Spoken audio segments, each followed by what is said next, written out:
Selamat sore Ibu Bapak semua. Assalamualaikum warahmatullahi wabarakatuh.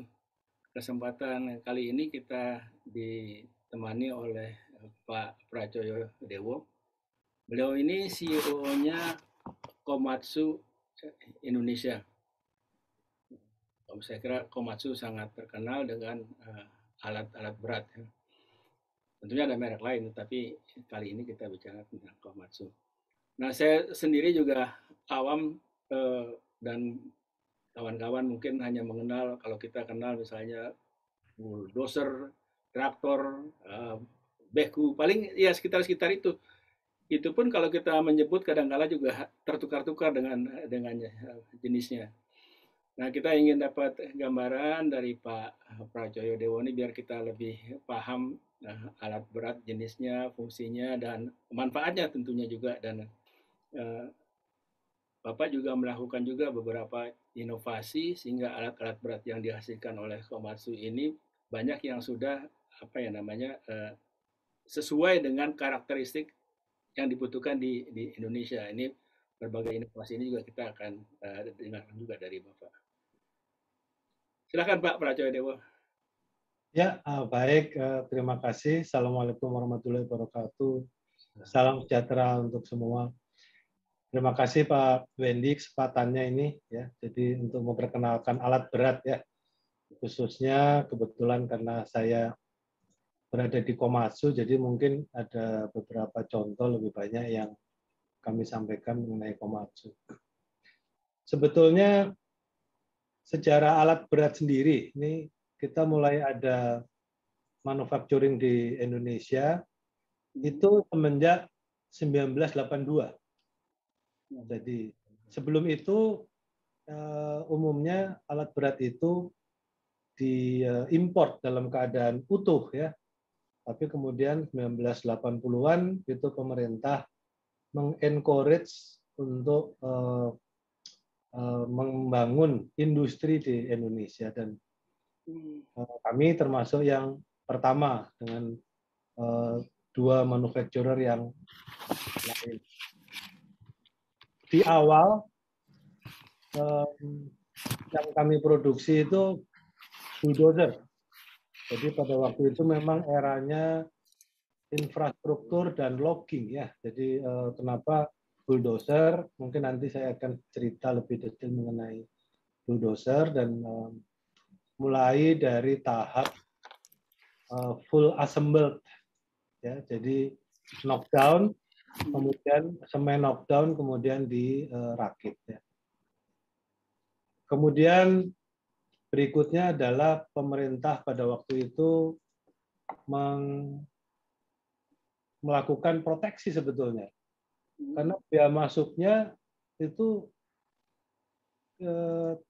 cukup tinggi ya. Jadi pada waktu biaya masuk alat impor itu dinaikkan menjadi 30% untuk memberi kesempatan industri dalam negeri yang masih infan pada waktu itu untuk berkembang ya. Nah, sejak itu kebetulan ada program pemerintah juga, jadi ada delegation program, kemudian enforcement localization itu akhirnya industri di Indonesia, industri alat berat di Indonesia mulai berkembang, jadi mulai membuat pabrik komponen. Tidak kalah penting adalah industri pemasok ya, jadi industri utama ini akhirnya membangkitkan industri pemasok. Kemudian mulailah setelah itu masuk ke Indonesia produk lain seperti contohnya ekskavator ya, hydraulic ekskavator mulai masuk sekitar tahun 90-an tuh mulai marak ya. Di samping tentu saja ada motor grader ya, sampai itu kira-kira di tahun menjelang 2000-an itu sektor yang tadinya didominasi oleh sektor konstruksi, kemudian ke sektor kehutanan ya, hutan pun beralih dari natural log. Jadi kalau dulu natural logging yang besar-besar di Kalimantan itu untuk furniture, untuk housing itu kan kemudian dilarang itu ya. Iya, betul. Nah, beralih ke hutan tanaman industri Ya. untuk bubul kertas mayoritas ya. Ya, Di situ eskavator mulai banyak. Tahun 2000-an kemudian masuklah sektor tambang. Jadi sektor tambang menjadi primadona ya. Nah, dari situ mulailah kami membuat unit-unit besar ya. Dan pada akhirnya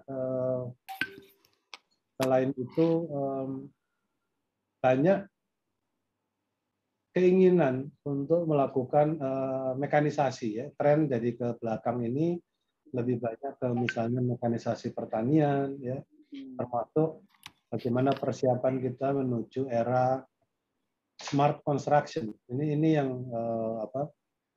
hal-hal yang rasanya tren sekarang ini kembang ke arah itu. Jadi kaitan dengan hal-hal tersebut, tadi seperti saya jelaskan, kita tidak mungkin tumbuh sendiri, tapi ini juga sangat terpengaruh, sangat penting dukungan dari infrastruktur dalam hal ini bagaimana kita membangun supply chain ya Pak, terutama para supplier. Ya. Sekaligus mengembangkan SDM karena kebutuhan di Indonesia itu sangat unik ya.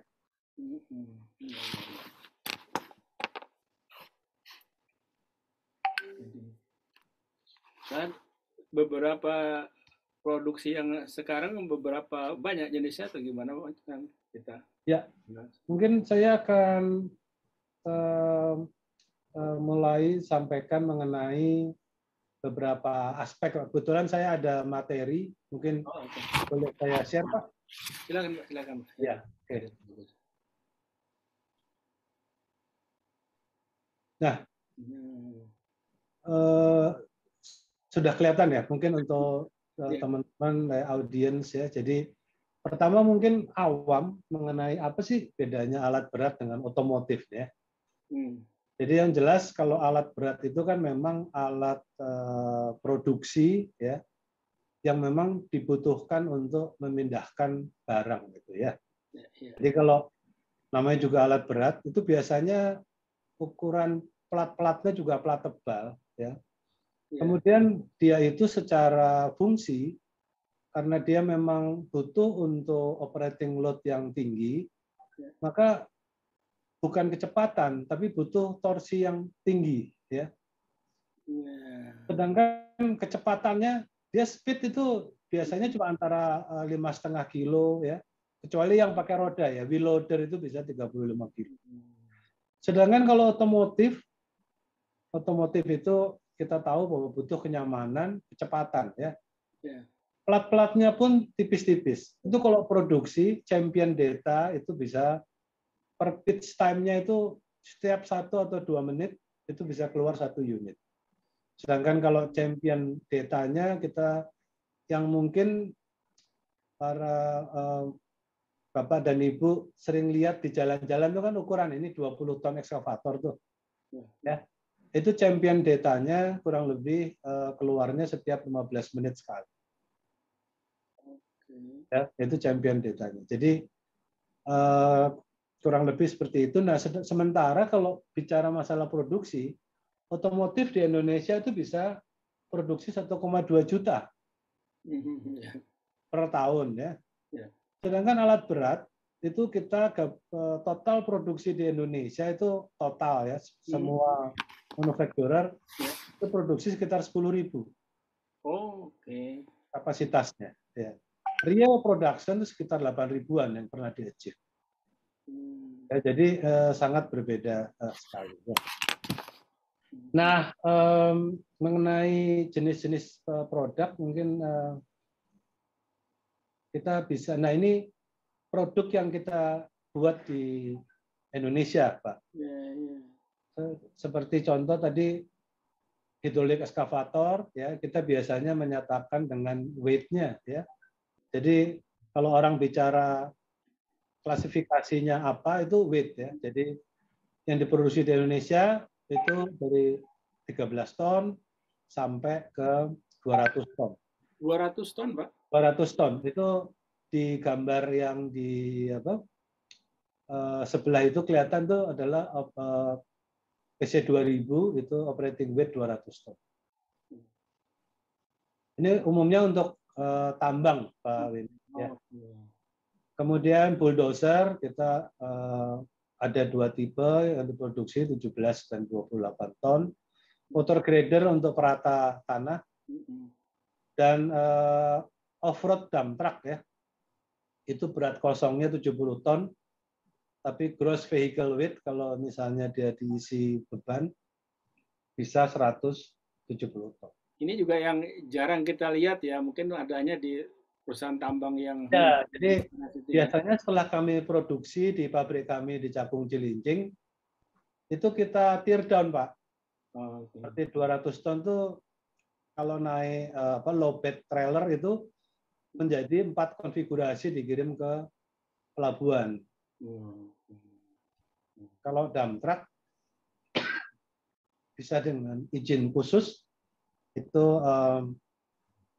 kita malam hari biasanya 1 fleet kita kirim ke pelabuhan.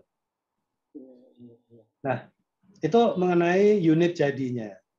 Nah, sementara kalau komponen tentu saja kita ada fasilitas dari mulai pengecoran, ya, kemudian tempa juga ada, kemudian komponen fabrikasi tentu saja, komponen hydraulic cylinder, dan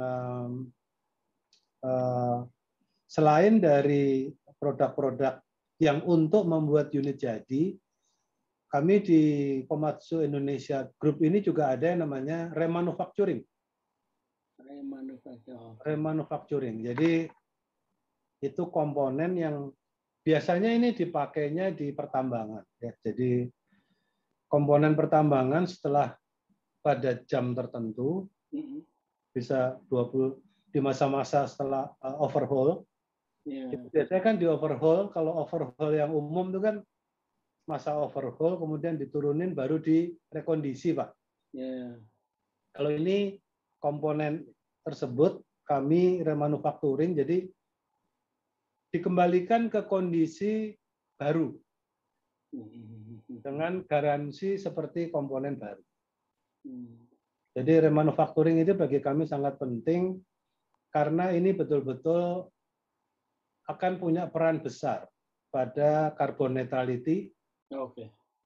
Termasuk ini juga akhirnya punya peran juga pada circular economy. Tapi ini komponennya, Pak ya, bukan satu ini ya, bukan kita. Nah, terakhir setelah komponennya, jadi kami komponen misalnya engine, powertrain dan sebagainya itu selesai. Kami sekarang mengembangkan ke certified reman mesin, jadi mesinnya. Ya, jadi terutama tapi ini baru visible untuk di unit-unit besar yang terutama di pertambangan. Ya. Kalau lihat dari sini ya, boleh lihat dari sini mungkin tadi bedanya dengan dengan mobil ya, dengan mobil kendaraan biasa. Ini kalau saya lihat nih di sini nggak ada komponen untuk untuk bikin body itu ya, stamping itu nggak ada juga.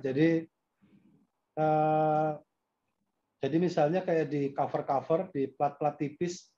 Iya. Itu juga banyak, Pak, plat tipis yang ukuran 1 sampai 3 mili banyak. Ada ya juga. Nah, kunci di remanufacturing juga itu adalah di salvaging teknologinya. Jadi misalnya contohnya engine. Engine tersebut biasanya kan setelah masa pakai itu aus ya, Pak ya. Nah, setelah aus itu biasanya kita metal spray ulang. Ya, ada 2 pilihan, di metal spray atau di oversize ya. Iya. Nah, kemudian itu kita pasangkan silinder baru, kemudian yang sebagian aus kita metal spray, kemudian dimachining ulang, sehingga kemudian kita punya fasilitas bench inspection test yang betul-betul sesuai dengan pada waktu membuat engine baru misalnya. Sehingga kenapa kok warranty-nya as good as new.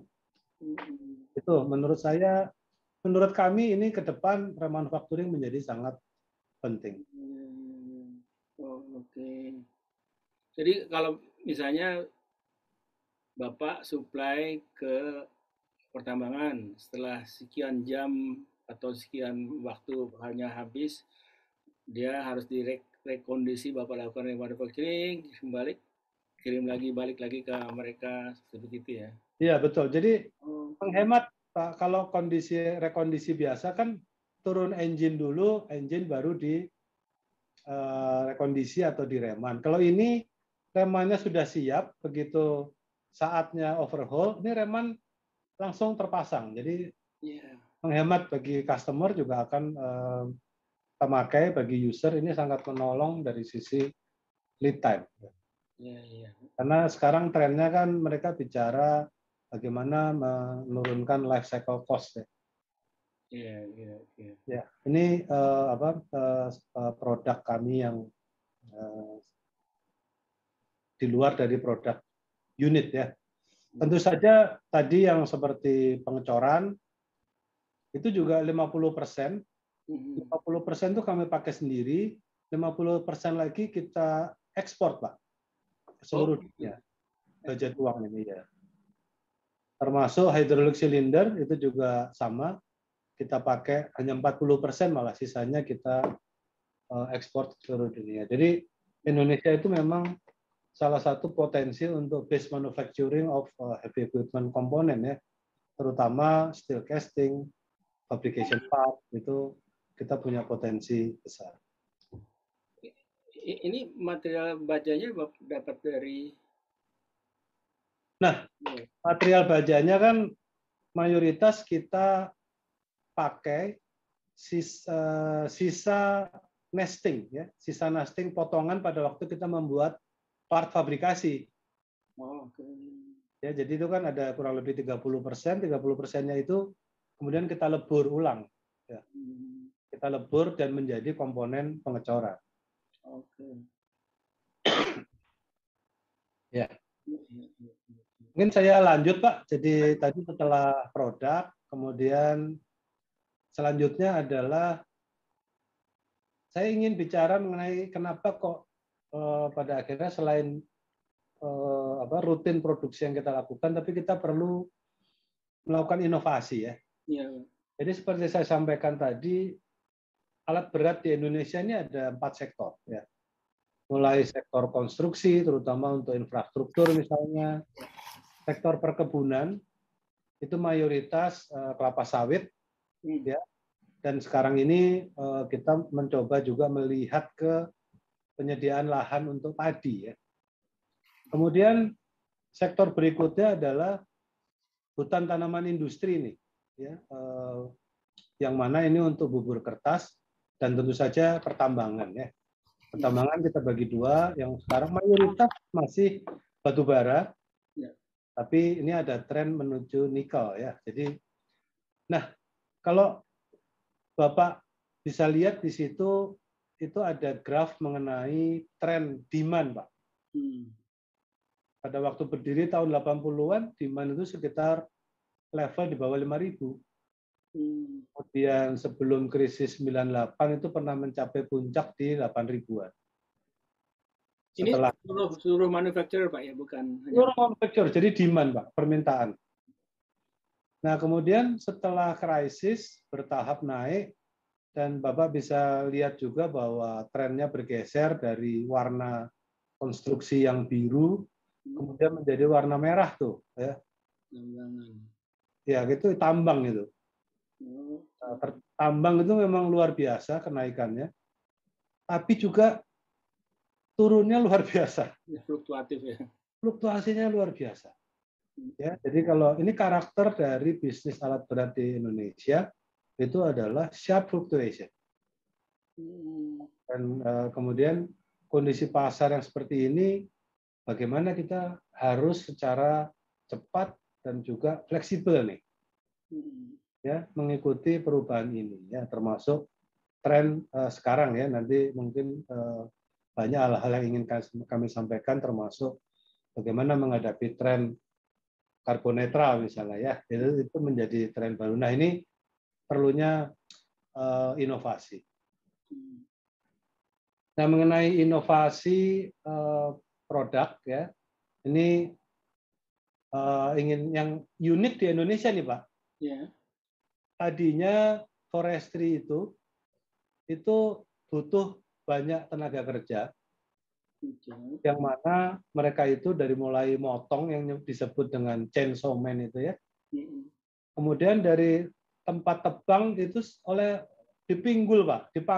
Ya, saya lihat itu. Ya, ini saya tahun 2000-an waktu survei rame-ramenya mulai dari hutan tanaman industri, hal seperti ini masih banyak. Nah, di situ kemudian muncul ide untuk bagaimana nih kalau memakai eskavator.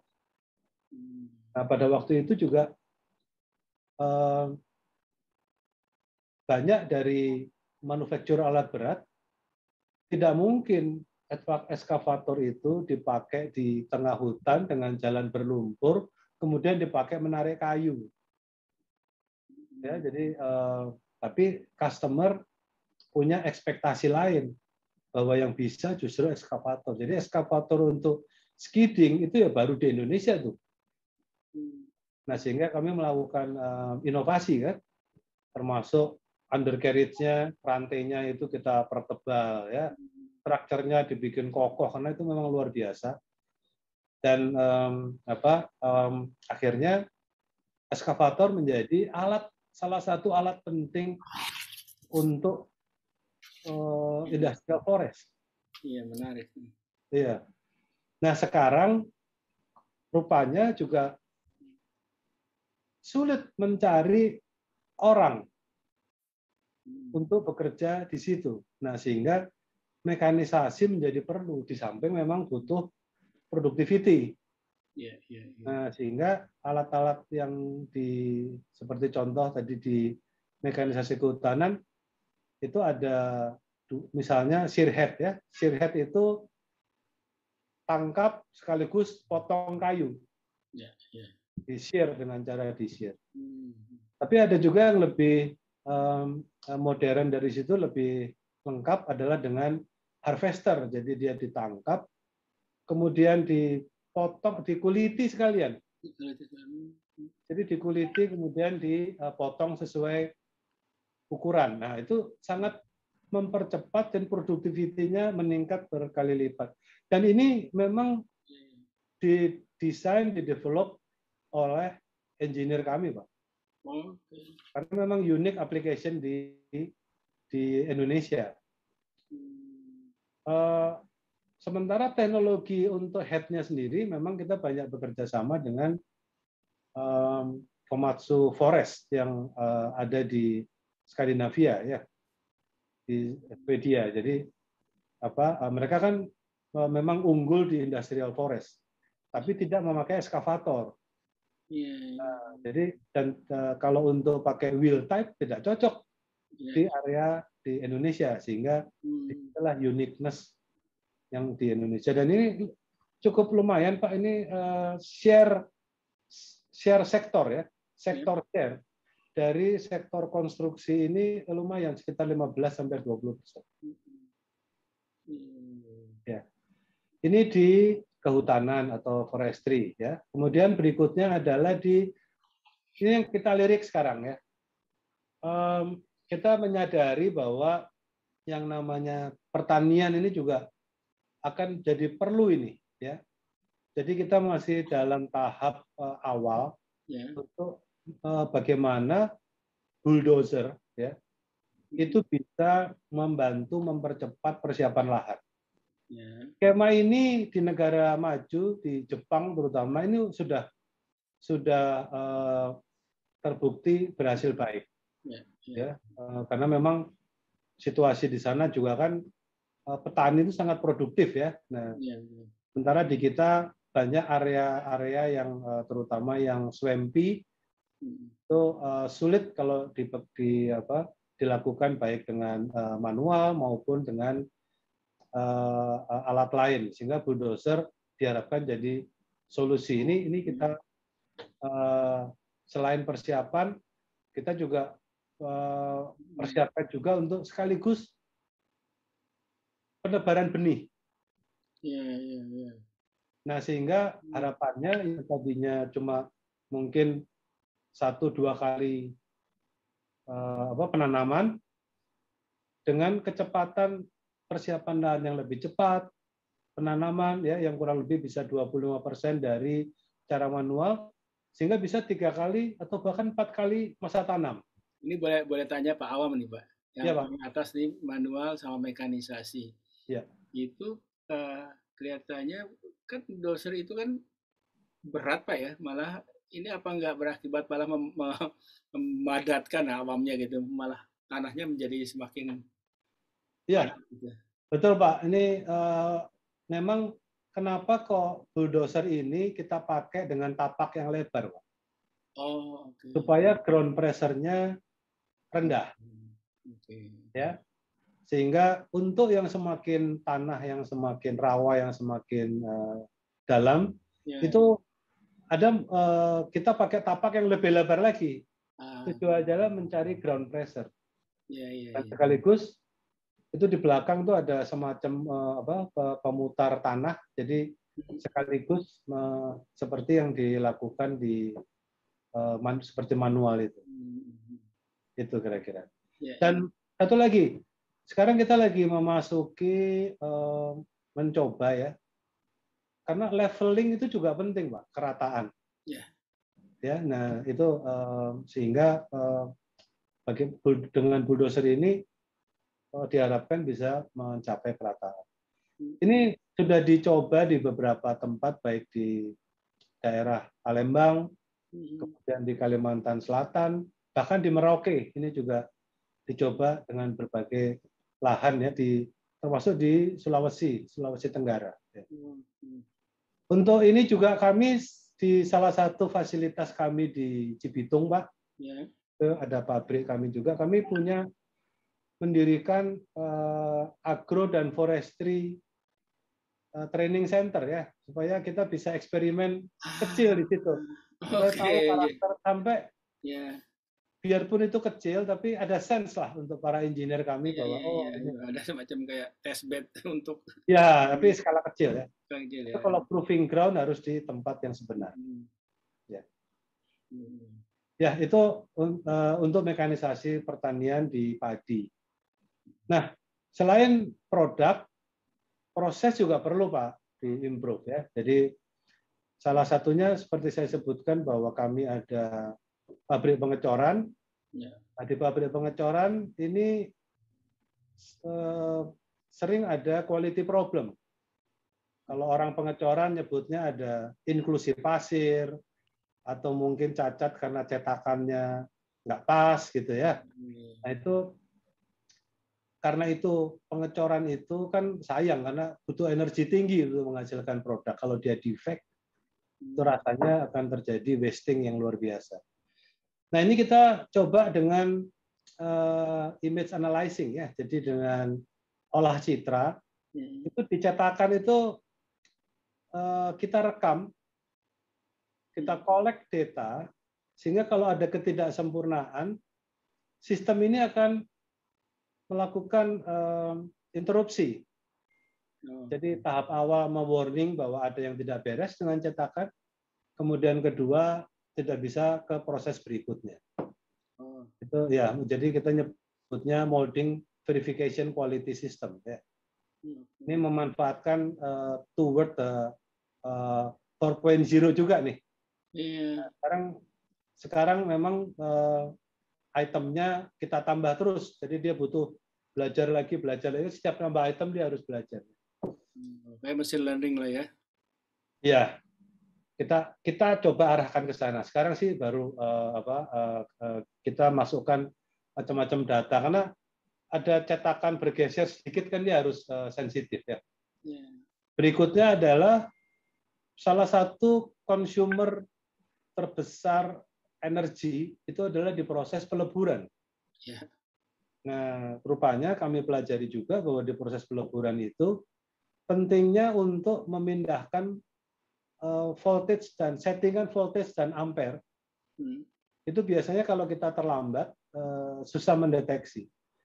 Dan teman-teman dari engineer kita, mereka punya pemikiran, instead of ampere, karena ampere itu sangat berfluktuasi, untuk ampere tertentu dia menunjukkan bahwa ini harus ganti voltage. Rupanya operator punya ide gimana kalau pakai suara. Ya, dan ini kita terus terang ini kita bekerja sama dengan university juga nih ya. Jadi kita lakukan ini ternyata dengan suara ini bisa. Jadi kita bisa mereduce 3-4% electricity untuk peleburan. Ya, ini salah satu contoh aplikasi di inovasi di produksi. Ya, menarik. Nah, selain ini juga termasuk tidak hanya di pabrik, tapi bagaimana ke customer. Jadi di unit Komatsu itu Pak, itu kita punya alat namanya Komatsu Tracking System. Itu bisa tahu lokasi, bisa tahu operasi, bisa tahu problem. Nah ini kembali ke baik service maupun marketing, sehingga mereka bisa melihat tren, bahkan bisa lewat distributor kita memberitahukan ke customer ini ada operasimu kurang pas nih gitu ya. Oh, di setiap alat Bapak ada tracking system nih? Ada, yang generasi terbaru semua sudah pakai ini. Okay. Ya, itu seperti Bapak lihat itu, jadi di office itu kami punya juga satu aplikasi yang memudahkan pembacaan satelit tadi dari kontrak. Itu kita nyebutnya kiosk system. Itu bisa cepat itu.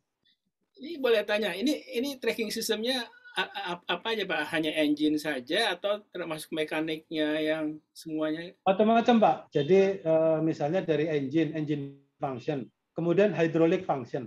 Oke. Ya, terutama yang kelompok hidrolik, kelompok engine, ya. Jadi dari situ Pak.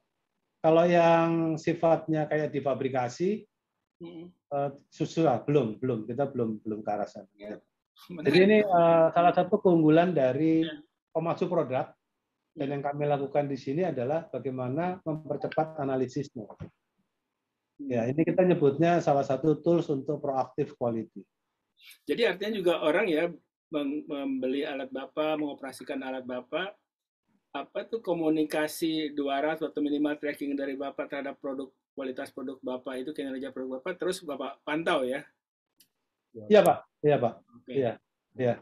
Jadi memang kita tidak mesti satu persatu dengan customer, tapi paling tidak terkadang kami kalau akan melakukan customer visit, kemudian bertemu dengan customer, itu kami bisa rekap dulu nih, apa masalah di operation di tempat customer tersebut. Iya. Maju segitu ya.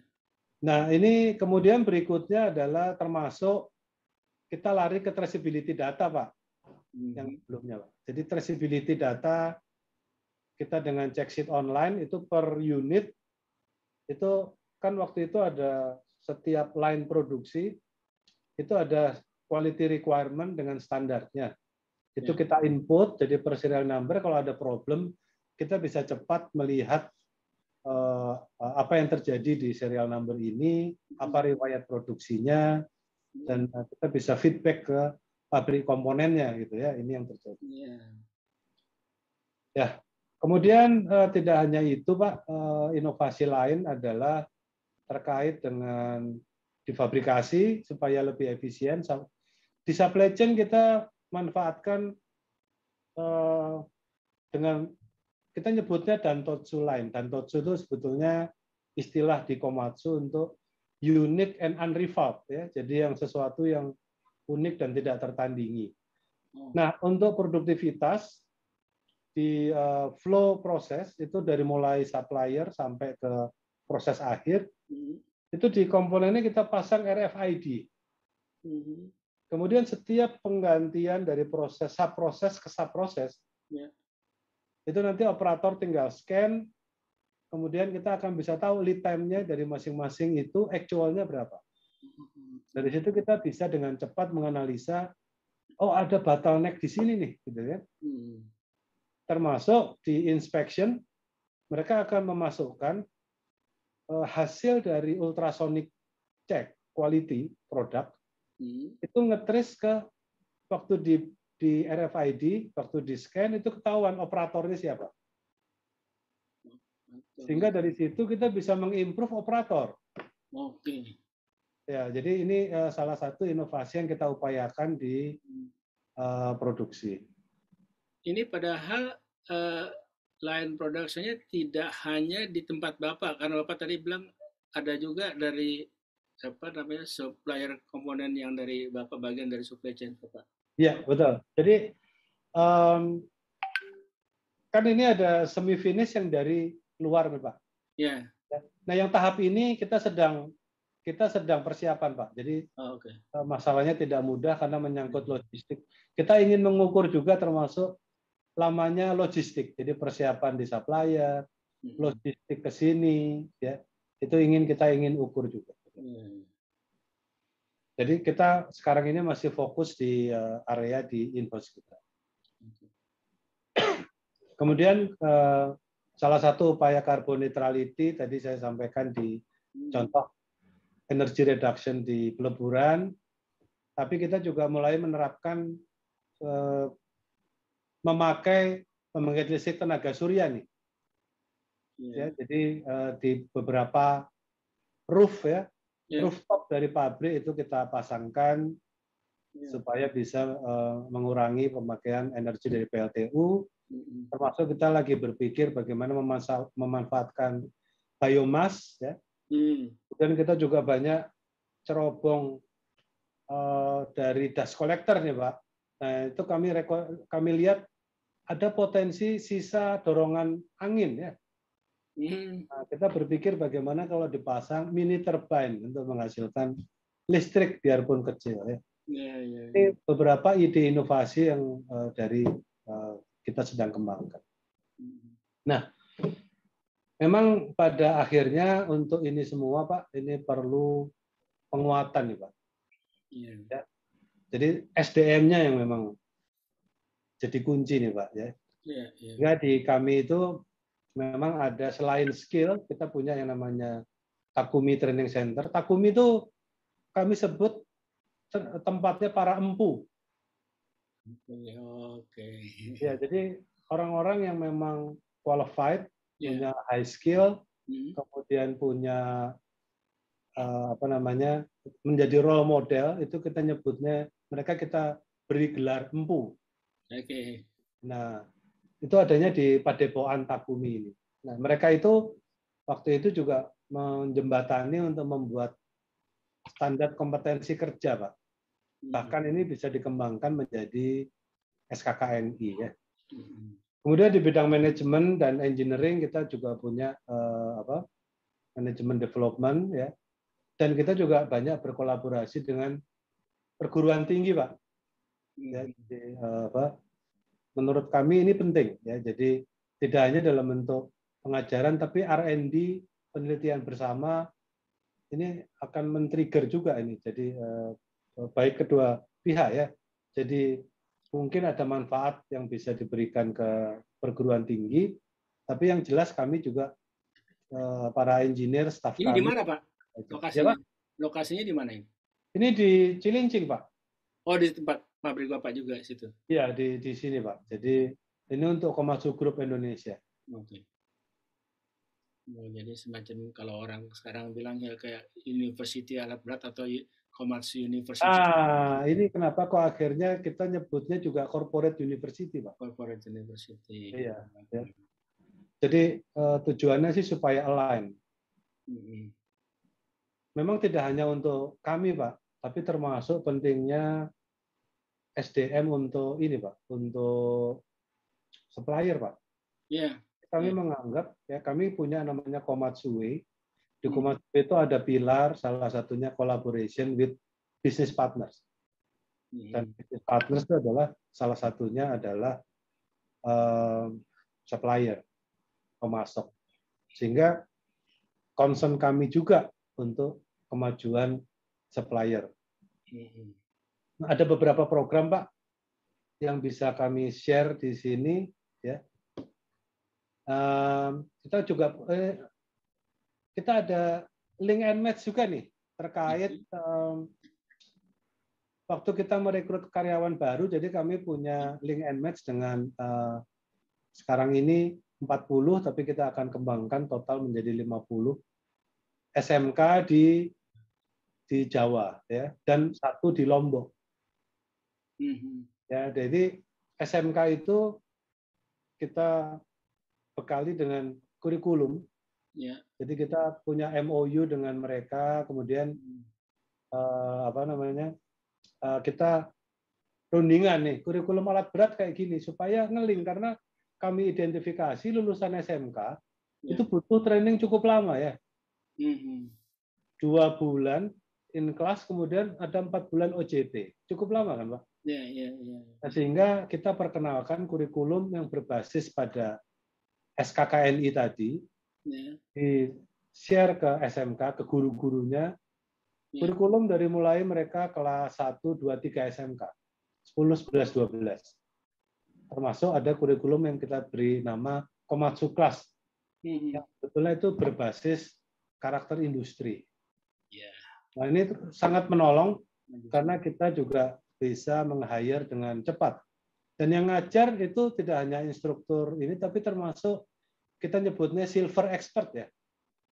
Jadi para expert, ex-karyawan yang memang sudah pensiun tapi masih punya kemauan, keinginan, dan mau ya untuk berbagi. Nah, masuk bukan hanya untuk SDM yang Bapak gunakan saja dan ya, jadi tapi juga untuk pengguna juga ya. Betul Pak. Jadi link and match ini kami sekarang ini ke pengguna belum, tapi selain ke Komatsu Group di Indonesia, tapi kami juga mereka lulus bisa ke supplier Pak. Ke para pemasoknya Komatsu Indonesia. Karena saya berpikir begini kan, sekarang di SKK ini termasuk juga untuk operator kan harus punya kompetensi ya. Dan kalau dia katakanlah mastering dalam alat tertentu, tentunya juga efisiensi penggunaan alatnya itu akan menjadi sangat optimal, termasuk juga maintenance-nya juga menjadi lebih bagus gitu ya.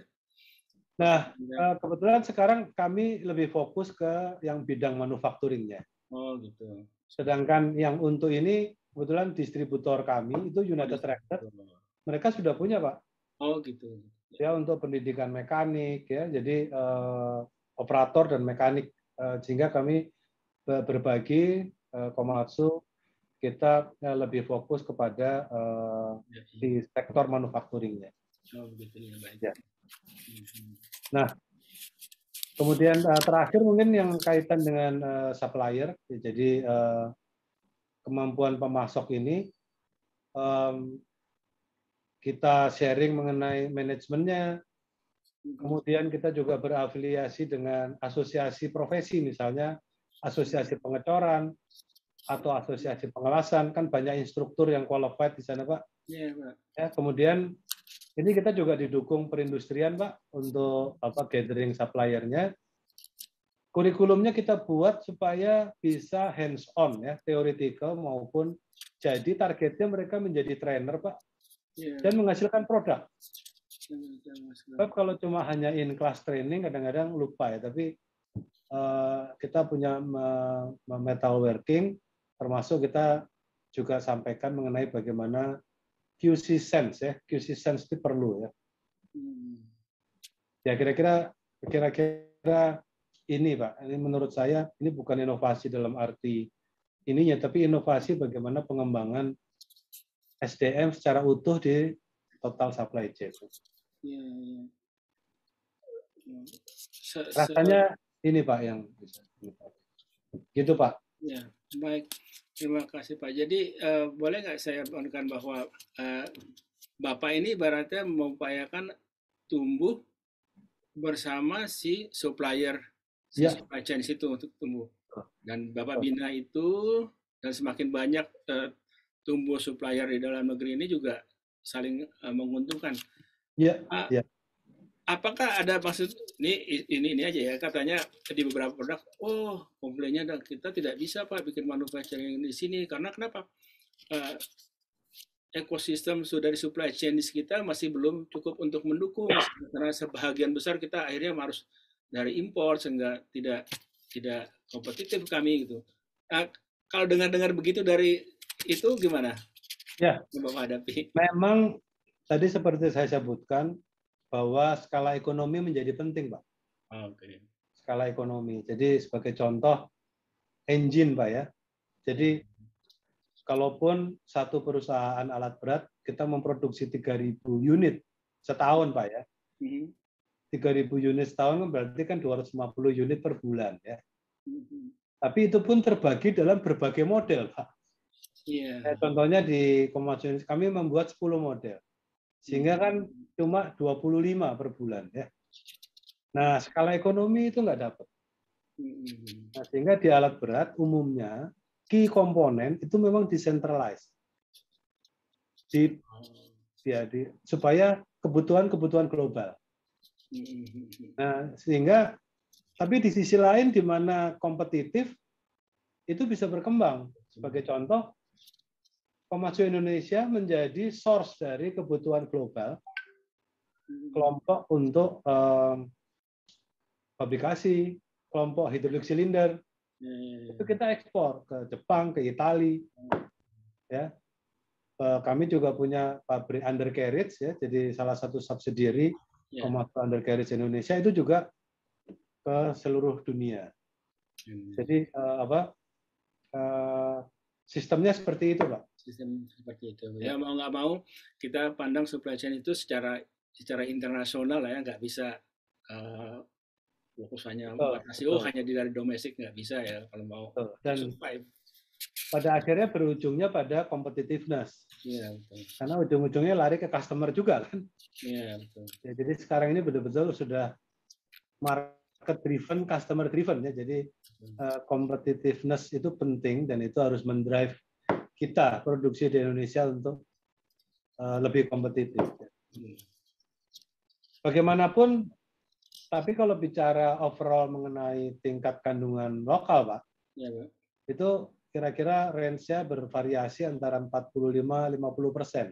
Oh, ya, jadi di awal-awal kita mulai dari 10% tadi, karena hanya semi knockdown, kemudian hanya main komponen. Sekarang kedalaman industrinya sudah cukup baik dan bicara skala volume, kalau mungkin otomotif jauh di atas itu, tapi untuk alat berat, saya pikir di angka-angka tersebut karena seperti engine itu skala ekonomi, sehingga TKDN-nya sekitar itu. Dan saya pikir ini cukup karena kan requirement pemerintah juga sekarang ini kan diharapkan 40% termasuk biaya manfaat perusahaan. Itu, Pak. Baik. Ada satu hal lagi lain dari ini nih, untuk beda aja kita berwacana. Kami kan dulu asalnya dari perhubungan dan pernah terlibat TNI. Tadi Bapak menyebut juga mengenai penurunan emisi dan lain-lain lah, kayak environment. Di dalam kategori alat transport dan alat yang menghasilkan emisi yang harus diinventarisasi di Indonesia itu antara lain adalah alat berat, Pak, untuk emisinya kan. Kalau di IPCC itu ada mengenai alat berat. Nah, apakah alat berat itu kan menggunakan, kalau kita bilang menggunakan solar, Pak ya? Iya. Solar lah orang bilang, di minyak kristal dibilangnya solar. Apakah di sini solar yang banyakkan digunakan itu memang sudah seberapa persen B sekiannya, B30 atau bahkan mungkin B lebih dari mana lagi itu yang dari Bapak produk? Iya. Bisa. Jadi betul, Pak. Jadi sekarang ini untuk alat berat kita sudah di level B30, Pak. Ya, B30. Ya, jadi kira-kira 5 tahun yang lalu kita mulai dari B20, kemudian 2 tahun, kira-kira 1-2 tahun ini kita beralih ke B30, ya, dan sekarang kami sedang mempersiapkan nih, Ya, karena pemerintah kan sudah mencanangkan bahwa ini akan bergerak lebih dari B30 ya. betul, betul. Nah, ini juga kami sedang mempelajari ya dengan bagaimana kesiapan kami untuk menuju ke B40. Oh, oke. Itu rasanya memang ini inevitable, Pak. Ya, Ini inevitable ya, dan kita harus siap ya. Jadi ini yang sedang kita persiapkan. ya, baik kalau gitu. Ya. Baik kalau gitu. Terima kasih sekali Pak Joyodewo. Ada Sama-sama. hal lain yang Bapak ingin sampaikan ke masyarakat atau ke regulator, hal apa barangkali yang Bapak akan sampaikan supaya produksi alat berat di Indonesia ini semakin baik dan semakin besar juga manfaatnya begitu Pak. Ya, yang jelas kami akan senantiasa berupaya untuk melakukan inovasi, Pak. Jadi supaya kita bisa memang memenuhi kebutuhan di dalam negeri, kita bisa berkontribusi, Pak. Jadi untuk bangsa ini, kami punya visi, Pak, ingin menjadi alat berat konstruksi dan machinery ya, yang valuable to the nation, ya, bermanfaat bagi bangsa. Dan termasuk tentu saja semua stakeholders, pemangku kepentingan. Ya, jadi dengan berbagai inovasi tersebut, ini yang ingin kita tekankan ya. Termasuk bagaimana kami melihat tren ke depan nih. Tren ke depan nih kebutuhan customer juga bergerak terus. Sehingga kami di Komatsu ini punya satu identity namanya creating value together ya. Kami ingin meng-create value bersama-sama dengan customer secara harmonis ya, baik bisnisnya maupun dengan planet ini, Pak, dengan environment ini. Sehingga kenapa kok carbon neutrality itu juga sebagai satu upaya ya yang rasanya harus mulai nih dari sekarang. Ya. Sehingga kita bisa beriring bersama dan dengan society dan bumi ini. Mudah-mudahan ini Pak, ini harapan kami, mudah-mudahan bisa terwujud bersama. Ya, insya Allah Pak. Ya kita ingin maju, kan kita maju dengan serasi dengan lingkungan juga ya Pak ya. Betul Pak. Bermanfaat kepada bangsa dan sekaligus juga serasi dengan lingkungan. Kalau di sekolahan dulu kita bilang in harmonia progressio gitu kan. Kira-kira itu Pak. Gitu. Itu filosofi luhur itu. Ya. Baik Pak Prajoyo, terima kasih sekali. Selamat sore dan wassalamualaikum warahmatullahi wabarakatuh. Terima kasih Pak. Assalamualaikum warahmatullahi wabarakatuh. Salam sehat untuk semua Pak.